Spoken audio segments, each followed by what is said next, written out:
श्री कृष्ण का गोपियों से छिपना। जब श्री कृष्ण सहसा गोपियों को टोली से अदृश्य हो गए तो वे उन्हें प्रत्येक स्थान में ढूंढने लगी, किंतु कहीं भी उन्हें ना पाकर वे भयभीत हो गई और उनके पीछे पागल सी हो उठी।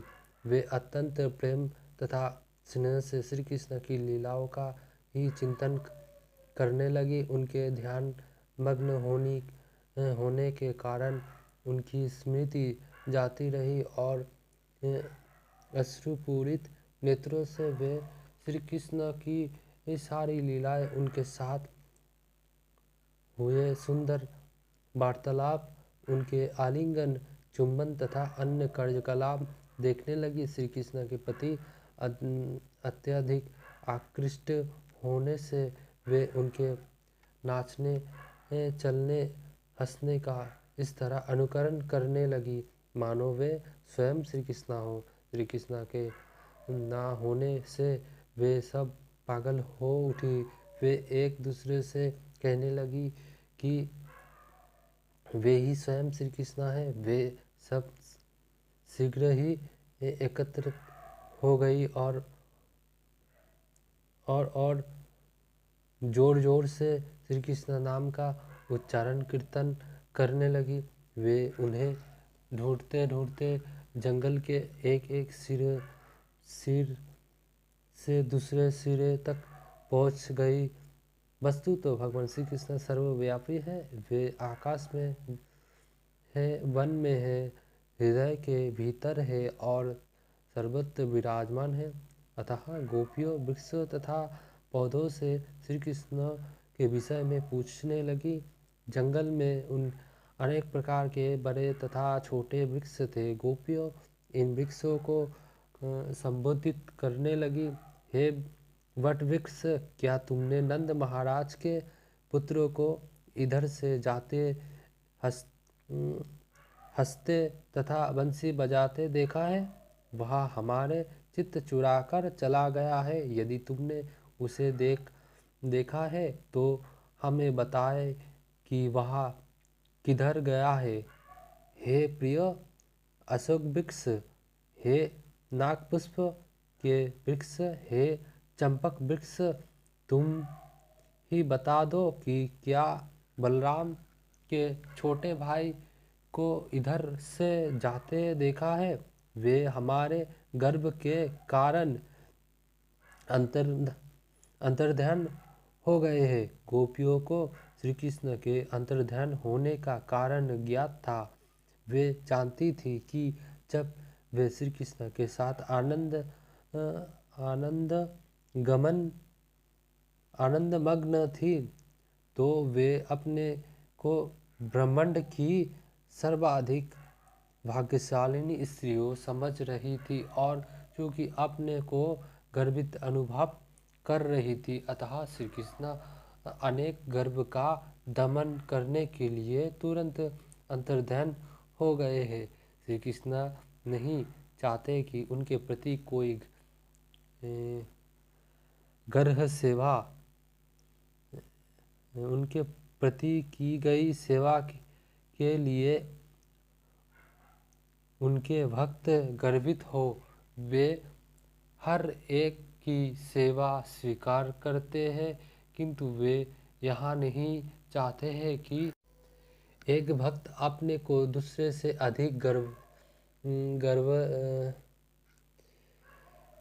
गर्वीला अनुभव करे। यदि कभी ऐसा भावना उत्पन्न हो जाती है तो श्री कृष्ण उसके प्रति अपना भाव बदलाकर उस भावना को समाप्त कर देते हैं। अतः तब गोपियों तुलसी के वृक्ष को संबोधित करने लगी। हे तुलसी, तुम श्री कृष्ण को अत्यंत प्रिय हो, क्योंकि तुम्हारे पत्ते दल उनके चरण कमलों पर चढ़ते हैं।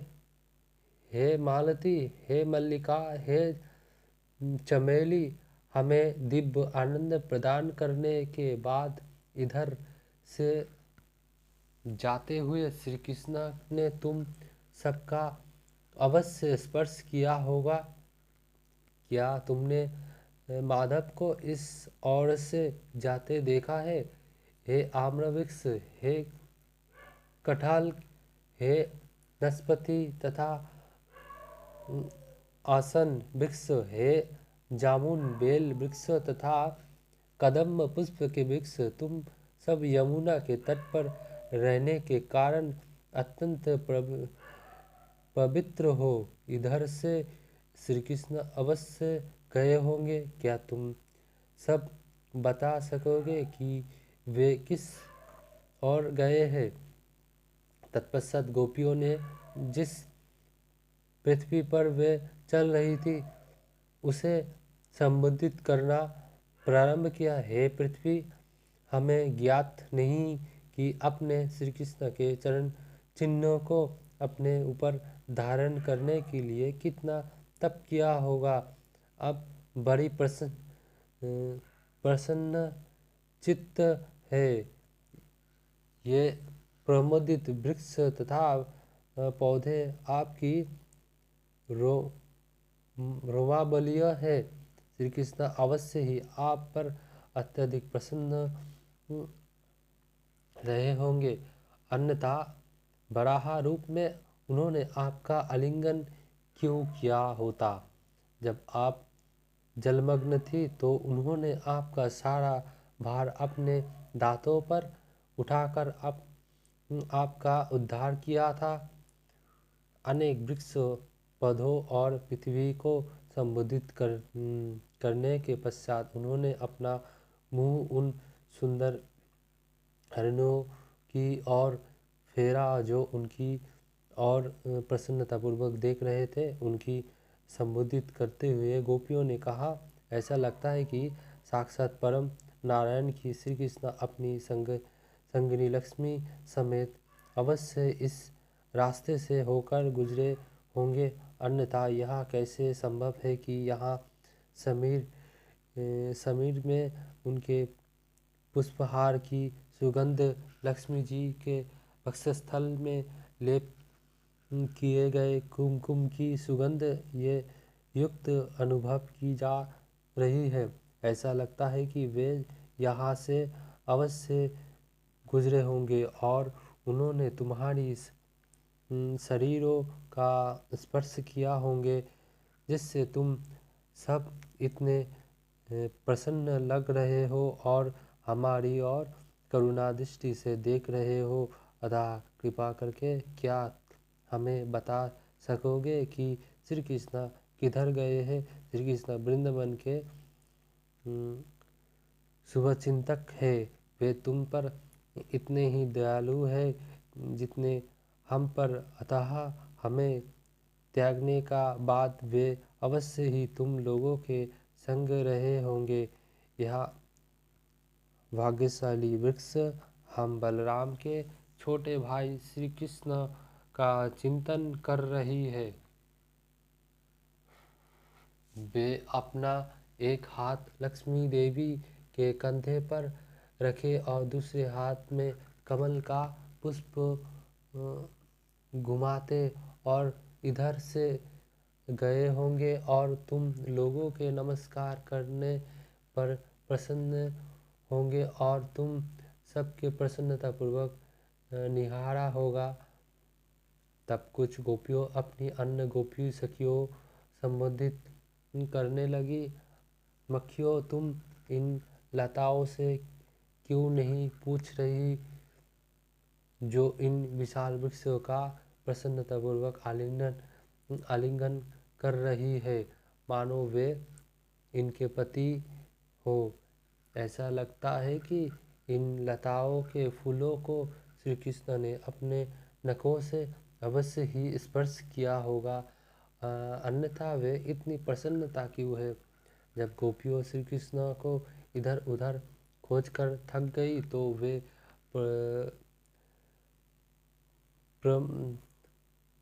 प्रमत्ताओं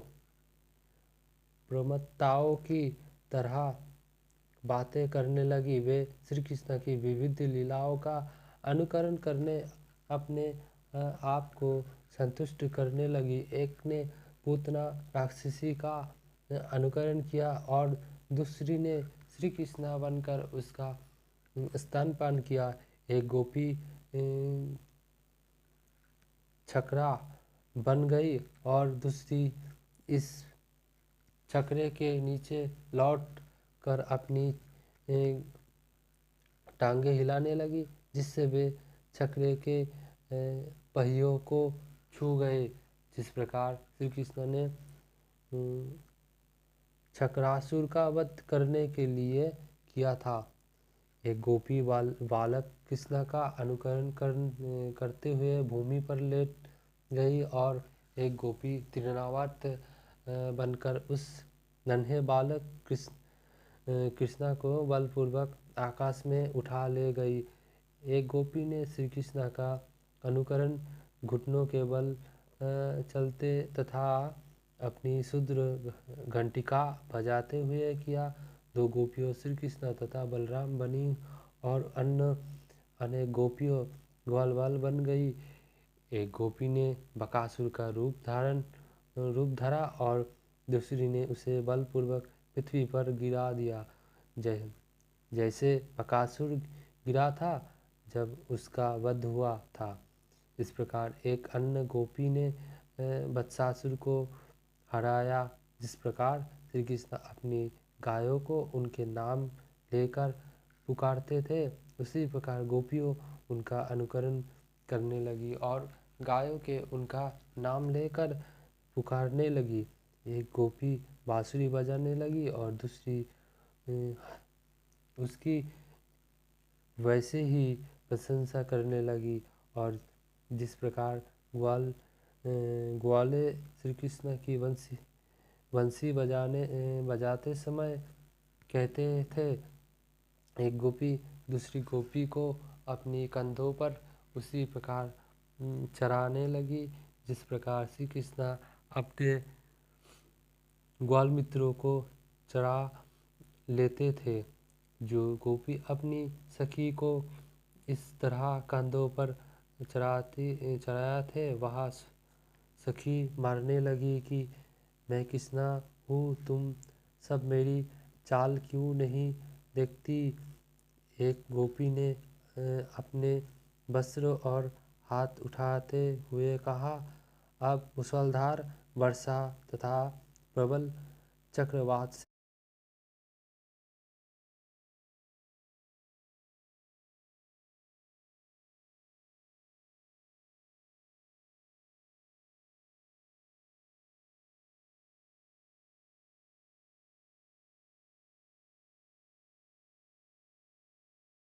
मैं तुम्हें कठोर दंड दूंगी। तुम इस स्थान को छोड़ दो। इस पृथ्वी पर मेरा अवतार सभी तरह के दुष्टों को दंड देने के लिए हुआ है।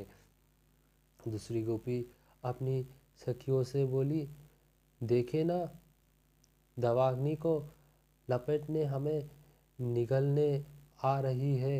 अपनी आँखों बंद करो, मैं तुम्हें इस आसन्न संकट से तुरंत बचा लूँगी। इस प्रकार सारी गोपिका श्री कृष्ण की अनुपस्थिति अन्मत्त हो रही थी। उन्होंने श्री कृष्ण के विषय में वृक्षों तथा पौधों से पूछा। कई स्थानों में उन्हें उनके चरण चिन्हों दिखाई पड़े, जिनमें ध्वजा, कमल, त्रिशूल, ब्रज आदि संकेत थे। इन चरण चिन्हों को देखकर वे फुट फुट कर रो पड़ी। अरे, ये तो श्री कृष्ण के पैरों की चिन्ह है। सारे लक्षण ध्वजा, कमल पुष्प, त्रिशूल तथा ब्रज बिल्कुल स्पष्ट दिख रहे थे। वे उन पदों चिन्हों का अनुकरण करने लगी। तभी उन्हें पास ही दूसरे चरण चिन्ह दिखाई पड़े। वे तुरंत अत्यंत दुखी हुई और बोली, उठी प्यारी सखियों, जरा देखे ना, ये दूसरे चरण चिन्ह किसके हैं। हे महाराज नंद के पुत्र के चरण चिन्हों के पास पास है। निश्चय ही श्री कृष्ण किसी अन्य गोपी पर अपना हाथ टीके इधर से उधर प्रकार उसी प्रकार गए हैं जिस तरह हाथी अपनी प्रिय के साथ साथ चलता है। अतः हमें यहाँ जान लेना चाहिए कि इस विशिष्ट गोपी ने श्री कृष्ण की सेवा हम सबों से अधिक प्रेम तथा स्नेह से की है, इसलिए वे हमें त्याग कर भी उसका संग नहीं छोड़ पाए। वे उसे अपने साथ लेते गए हैं। सखियों, जरा विचारो तो कि इस स्थान को दिव्य धूलि कितनी धन्य है। श्री कृष्ण की चरण धूलि की पूजा ब्रह्मा, शिव तथा देवी लक्ष्मी तक करती है, किंतु हमें इसका दुख है कि यहाँ विशिष्ट गोपी श्री कृष्ण के हाथ गई है और वह हमें विलाप करती छोड़ने के लिए श्री कृष्ण के चुंबनों का अमृत पान कर रही है। हे सखियों, जरा देखें तो इस स्थान पर हमें इस गोपी के चरण चिन्ह नहीं दिख रही है। ऐसा लगता है कि यहाँ पर सूखी घास के कटी थे, इसलिए श्री कृष्ण ने राधा रानी को अपने कंधे पर उठा लिया होगा। वो हो, वह उन्हें इतनी प्यारी है। श्री कृष्ण ने राधा रानी के प्रसन्न करने के लिए यहाँ कुछ फूल तोड़े होंगे। यहाँ पर वे ऊंची डाली से फूल तोड़ने के लिए सीधे खड़े हुए होंगे, अतः तुम्हें उनके अधूरे चरण चिन्ह दिख रहे थे। मक्खियों, देखो ना, यहाँ पर राधा रानी के साथ बैठकर किस तरह श्री कृष्ण ने उनके बालों में फूल सजाए होंगे। तुम इतना निश्चय जानो कि यहाँ पर वे दोनों बैठे थे। श्री कृष्ण आत्माराम है, इन्हें किसी अन्य स्रोत से किसी आनंद की भोगने की आवश्यकता नहीं। फिर भी अपने भक्त को प्रसन्न करने के लिए उन्होंने राधा रानी के साथ वैसा ही व्यवहार किया जिस प्रकार एक कामी तरुण अपनी तरुणी प्रेमिक के साथ करता है। श्री कृष्ण इतने दयालु है कि वे अपनी सखियों द्वारा उत्पन्न समस्त उत्पातों को सहन करते हैं। इस प्रकार सारी गोपियों इस विशिष्ट गोपी के दोषों का वर्णन करने लगी जिसे श्री कृष्ण अकेले ले गए थे। वे कहने लगी कि प्रमुख गोपी राधा रानी अपने को सर्वश्रेष्ठ गोपी समझकर अपने पद पर गर्वित होगी, तो भी श्री कृष्ण हम सबको एक और छोड़कर उसे ही अकेले कैसे ले गए।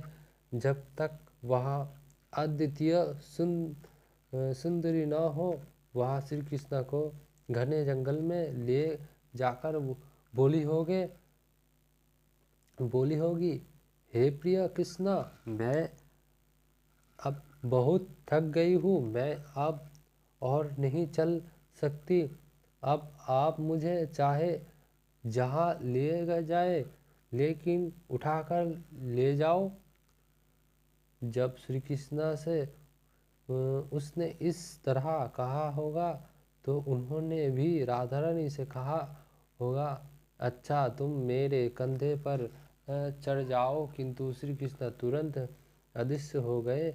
देखो, और अब राधा रानी उनके लिए विलाप कर रही होगी, मेरी प्रेमी, मेरे प्रियतम, आप इतने अच्छे और शक्तिशाली हैं, आप कहाँ गए।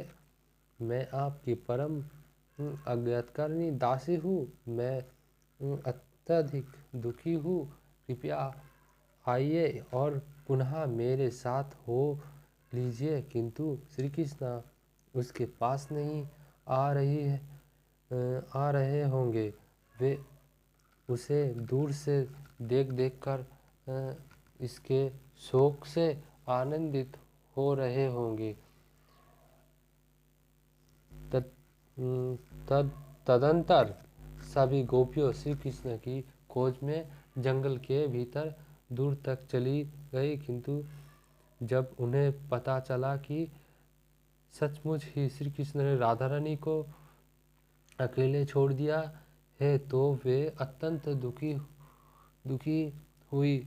यही श्री कृष्ण भावनामृत की परीक्षा है। प्रारंभ में उन्हें कुछ ईर्ष्या थी कि श्री कृष्ण हम सब गोपियों को छोड़कर राधा रानी को ही क्यों लेकर गए। किंतु जैसे ही उन्हें पता लगा कि श्री कृष्ण ने राधा रानी को भी छोड़ दिया है और वह अकेले उनके लिए विलाप कर रही है तो वे उसके प्रति दयाद्र हो उठी। गोपियों को राधा रानी मिल गई और उससे उन्होंने सब कुछ सुना कि किस तरह से उसने श्री कृष्ण के साथ दुर्व्यवहार किया और किस प्रकार उसे गर्व हुआ और फिर अपने गर्व के लिए अपमानित होना पड़ा। यह सब सुनकर गोपियों सचमुच उसके प्रति दयाद्र हो उठी। तब राधा रानी समेत सारी गोपियों जंगल में तब तक आगे बढ़ती गई जब तक उन्हें चांदनी दिखनी बंद नहीं हो गई।